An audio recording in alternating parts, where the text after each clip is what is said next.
kú dédé àsìkò yìí yóò dára fún wa ò lágbára Ọlọ́run. Ìròyìn fẹlifẹli náà ló dé sí ojú ìwòran yín láti lè ṣe wa ìròyìn fẹlifẹli online tv. Fúnmi Adénúgà ni oníròyìn. Kó tó di pé gbọ́ ìròyìn ọ̀hún lẹ́kùnrẹ́rẹ́, ẹ jẹ́ ká dé òkè lọ́hùn-ún, à ń padà bọ̀ wá.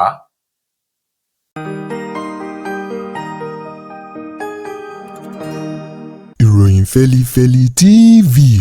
àjààbálẹ̀ làwọn ìròyìn ti wà, máa wò lóòrèkóòrè.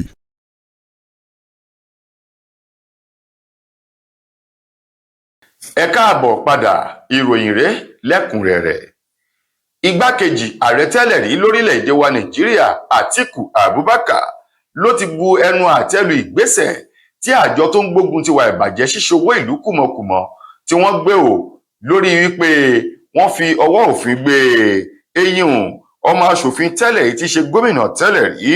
Aminu Waziri Tambuwa. Gẹ́gẹ́ bí Àtíkù Abubakar ti ṣe àpèjúwe ìgbésẹ̀ náà wípé àṣìlò agbára òun ni ìgbésẹ̀ náà. Ó ní ààrẹ Bọ́lá Tinubu ó ń lo àwọn àjọ EFCC gẹ́gẹ́ bí irinṣẹ́ láti fi gbógun ìjà ti àwọn ẹgbẹ́ alátakò olóṣèlú, èyí tó gbà lérò wípé ó ṣeé ṣe kí wọ́n dúró gẹ́gẹ́ bí igi gogoro láti gún lójú nínú ètò ìbò ọdún 2027. Àtíkù Abubakar ní irúfẹ́ ìgbésẹ̀ yìí jẹ́ nǹkan tó ta àbùkù bá àwọn ènìyàn pàtàkì láwùjọ. Ó ní àwọn tí wọ́n jẹ́ oníwà ìbàjẹ́ àti oníṣẹ́ ibi wọ́n pọ̀ nínú ẹgbẹ́ òṣèlú APC, ṣùgbọ́n tí wọ́n da aṣọ rẹ̀gẹ̀jì tí wọ́n dà á bò wọ́n tó ń tiwà ìbàjẹ́ wọn. Ó ní àwọn tí wọ́n jẹ́ ògúnná gbòǹgbò nínú ẹgbẹ́ alátakò ní ààrẹ Bọ́lá Tinubu ló ń gbé ogun ìjà tì tó sì ń lọ wá agbára léyìí tó jẹ́ àṣìlò agbára. Ó ní nípa ìdí èyí Aminu Tambuwa eléyìí tí wọ́n fi ọwọ́ òfin gbé o tí í ṣe gómìnà tẹ́lẹ̀ rí ní ìpínlẹ̀ Sokoto àti ọmọ ilé ìgbìmọ̀ aṣòfin àgbà tẹ́lẹ̀ rí ọ̀hún, èyí tí wọ́n fi ọwọ́ òfin gbé yìí. Abubakar ní nǹkan tí ò dáa ni, ó jẹ́ nǹkan tó ta àbùkù gbáà bá ètò òṣèlú àti ìjọba Tinubu ní àwùjọ àwọn ẹni rẹ̀. Bẹ́ẹ̀ bá gbàgbé, Àtíkù Abubakar èyí tó jẹ́ ọ̀kan nínú àwọn ògúnná gbòǹgbò èyí tó gbé ọpọlọ tòun ti làákàyè kalẹ̀ láyé ìgbà tó ń bẹ lórí ipò gẹ́gẹ́ bí igbákejì ààrẹ sí Olúṣẹ́gun Ọbásanjọ́ lórílẹ̀‐èdè Nàìjíríà tẹ́lẹ̀ rí, èyí tí wọ́n fi àjọ tó ń gbógun ti wà ìbàjẹ́ yìí EFCC tí wọ́n fi lélẹ̀ lọ́dún náà lọ́hùn-ún ló tẹnu àbùkù bá ọ̀nà tí àwọn àjọ EFCC náà tí wọ́n ń gbà ṣiṣẹ́, léyìí tó ní wọ́n ń lò wọ́n gẹ́gẹ́ bí irinṣẹ́ láti fi gbójú agan ìjà wo àwọn ẹgbẹ́ alátakò látọwọ́ ìjọba tó ń bẹ lórí àlééfà. Ajá fún ẹ̀tọ́ ọmọ ènìyàn tó tún jẹ́ ọ̀kan nínú àwọn agbẹjọ́rò àgbà nílẹ̀ wa Nàìjíríà Ọ̀gbẹ́ni Délé Fárótìmí òun mà ló ti kín Peter Obi lẹ́yìn lórí ọ̀rọ̀ tí Peter Obi sọ wípé ẹni tó bá fẹ́ tún orílẹ̀-èdè ṣe kò dìgbà tó bá lọ ọdún 8 tàbí ọdún 12 jù bẹ́ẹ̀ lọ lórí ipò àbí nínú ọ́fíìsì kó tó di wípé ṣe ohun tó dáa sí orílẹ̀-èdè. Fárótìmí ní ọ̀rọ̀ tó jáde lẹ́nu Peter Obi yìí jẹ́ ọ̀rọ̀ ọlọ́gbọ́n onílàákàyè. Ó ní fún àpẹẹrẹ, ó ní kí wọ́n wo ọdún 8 èyí tí ààrẹ tẹ́lẹ̀ rí nílẹ̀ yìí tó lò, Olóyè Àrẹ̀mú Òkìkíọlá Ọbásanjọ́, ọdún 8 tó lò. Fárótìmí ní asán lórí asán, òfo lórí òfo ni o, kò rí nǹkan pàtó kan tọ́ka sí léyìí tí àwọn ọmọ Nàìjíríà yóò máa jẹ lẹ́nu dìgbà tó fi kúrò lórí ipò. Ó ní bákan náà olóògbé Muhammadu Buhari ọdún 8 tóun náà lò, ó ní gbogbo ẹ̀ pátá òfo asán ni, bí ìgbà tí wọ́n fi àsìkò ṣòfò ni. Ó ní ká tó wá wo ọdún 2 èyí tí Tinubu ti lò lórí ipò gẹ́gẹ́ bí ààrẹ nílẹ̀ yìí. Ó ní ìgbé ayé tá a ti kúrò bí 50 ọdún sẹ́yìn òun ni Tinubu ló dá wa padà síbẹ̀. Ó ní kàkà kó sàn lára ọmọ ìyá àjẹ́ ó tún fi ọmọ rẹ̀ bóbìnrin sí ni. Ó ní kàkà kí nǹkan rọ̀ nǹkan tún le koko tó ń bàjẹ́ sí ni o. Ó ní nípa ìdí èyí ẹni tó bá ní nǹkan ṣe ọdún 4 péré ti tó fún un láti tún ìpínlẹ̀ tàbí orílẹ̀-èdè rẹ̀ ṣe, gẹ́gẹ́ bí àpẹẹrẹ àti ìwà tí àwọn tí wọ́n jẹ́ olórí ilẹ̀ adúláwọ̀ kankan tí wọ́n ń wù lọ́wọ́ yìí, èyí tí wọ́n ti mú àyípadà rere bá àwọn orílẹ̀-èdè wọn láàrin ọdún péréte èyí tí wọ́n dé ọ́fíìsì gẹ́gẹ́ bí olórí orílẹ̀-èdè. Lákòótán nínú ọ̀rọ̀ Fárótìmí, ó ní ọ̀rọ̀ tí Peter Obi sọ yìí ọ̀rọ̀ lọ́gbọ́n onílàákàyè ni òun kí lẹ́yìn lórí ọ̀rọ̀ náà wípé sáà kan ṣoṣo ti tó fún ẹni tó bá fẹ́ tún orílẹ̀-èdè ṣe. Ọwọ́ iléeṣẹ́ ọlọ́pàá ìpínlẹ̀ Ògùn ló ti tẹ ọ̀gbẹ́ni kan èyí tí orúkọ rẹ̀ ń jẹ́ Kádírì Owólabí lásìkò tí àwọn ọlọ́pàá adigbòlùjà èyí tí wọ́n ṣe àyẹ̀wò lójú pópó dámidúró ń yẹ̀ ọ́ wò stop and search lójú òpópónà márosẹ̀ kan ní ìpínlẹ̀ Ògùn léyìí tí wọ́n ka orí ènìyàn gbígbẹ mẹ́ta mọ́ Owólabí lọ́wọ́ èyí tó gbé sórí ọ̀kadà kó tó di wípé ọwọ́ pálábá rẹ̀ ó ségi gẹ́gẹ́ bí alukoro iléeṣẹ́ ọlọ́pàá ní ìpínlẹ̀ Ògùn CSP Ọmọlọ́lá Òdútọ́lá èyí tó fi ọ̀rọ̀ náà léde ṣe lálàyé wípé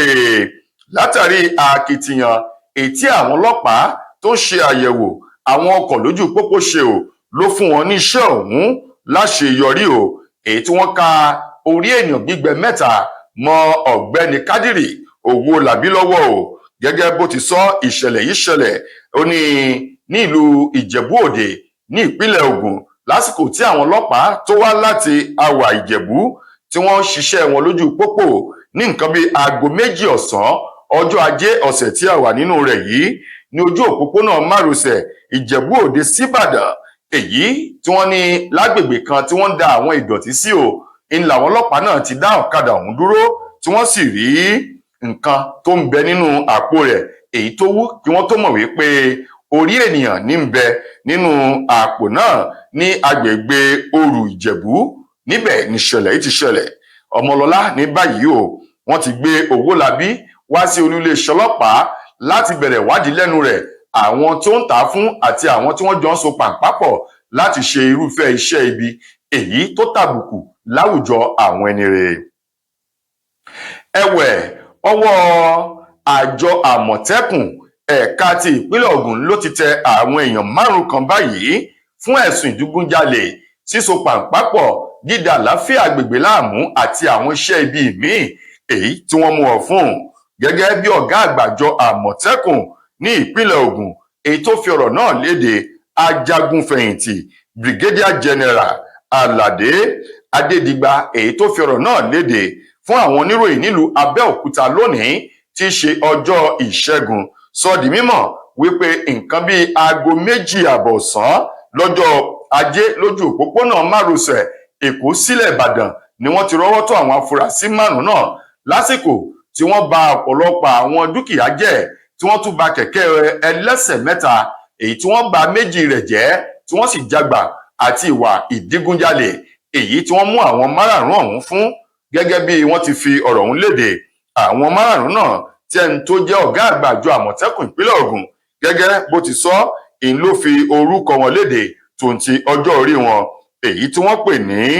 ọ̀gbẹ́ni Clement Samuel tí ṣe ọkùnrin ẹni 30 ọdún bákan náà Clement Monday tí ṣe ẹni ọdún 23 tóun náà jẹ́ ọkùnrin àti Ọlábọ̀dé Yusuf tí ṣe ọkùnrin ẹni ọdún 36 èyí Ṣódípọ̀ Táíwò tóun náà jẹ́ ọkùnrin ẹni ọdún 34 àti obìnrin kan ṣoṣo tí ń bẹ ní àárín wọn èyí Ògúnṣakin Yẹmisí Ọpẹ́yẹmí tí ṣe obìnrin ẹni ọdún 22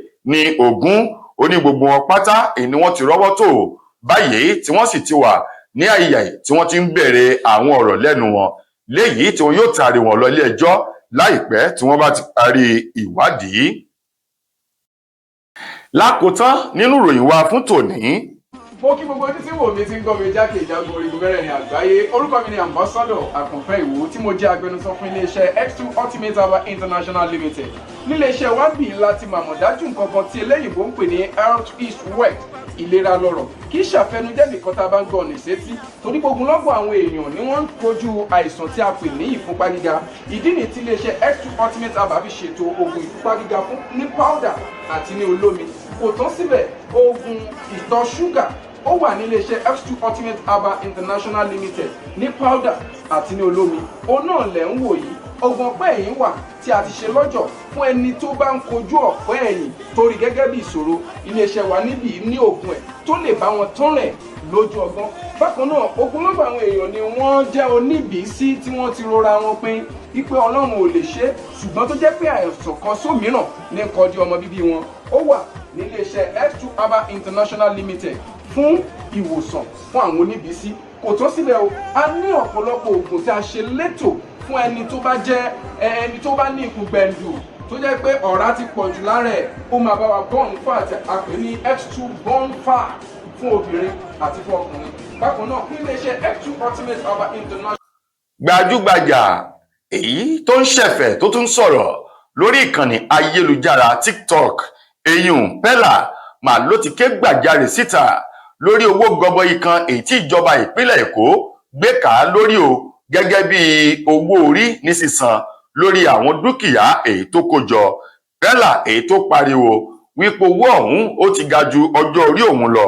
owó náà tó ń lọ bíi mílíọ̀nù mẹ́rìndínlógójì náírà 36 million naira èyí tí wọ́n ní Pella yóò san gẹ́gẹ́ bí owó orí lórí àwọn dúkìá rẹ̀ èyí tó ní ìpínlẹ̀ Èkó. Pella tó sọ̀rọ̀ náà lásìkò tóun pẹ̀lú ọ̀kan nínú àwọn tó ń bẹ nínú ẹ̀ka múlùdùn Peruzzi tí wọ́n jọ ń sọ̀rọ̀ lórí ìkànnì TikTok. Níbẹ̀ ni Pella ti bèrè lọ́wọ́ Peruzzi wípé ṣèbí òun tirẹ̀ kò sanwó orí kankan, ń jẹ̀gbádùn, ń lomi ọ̀fẹ́, afẹ́fẹ́ ọ̀fẹ́, ó sì ń jẹun lábẹ́ ìjọba ìpínlẹ̀ Èkó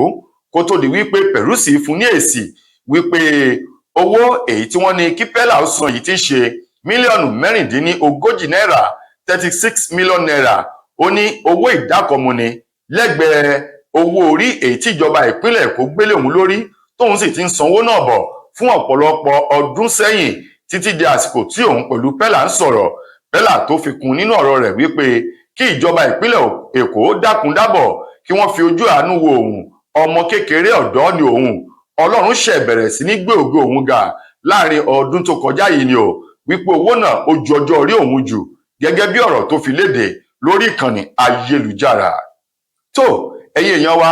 ìròyìn wa kò ní jù báyìí lọ títí dìgbà míì tẹ́ máa láǹfààní láti gbọ́ tún rèmí nílé iṣẹ́ wa. Mo gbà á ládùúrà wípé ilé òní lé wa, ọ̀nà òní náà wá. Fúnmi Adénúgà lẹni tó mú ìròyìn wá sí ojú ìwòran yín. Ẹ ṣeun gan ni o.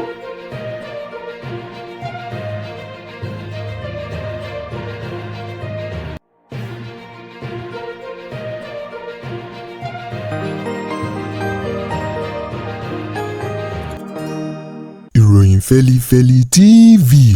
àjààbálẹ̀ làwọn ìròyìn ti wà, máa wò lóòrèkóòrè.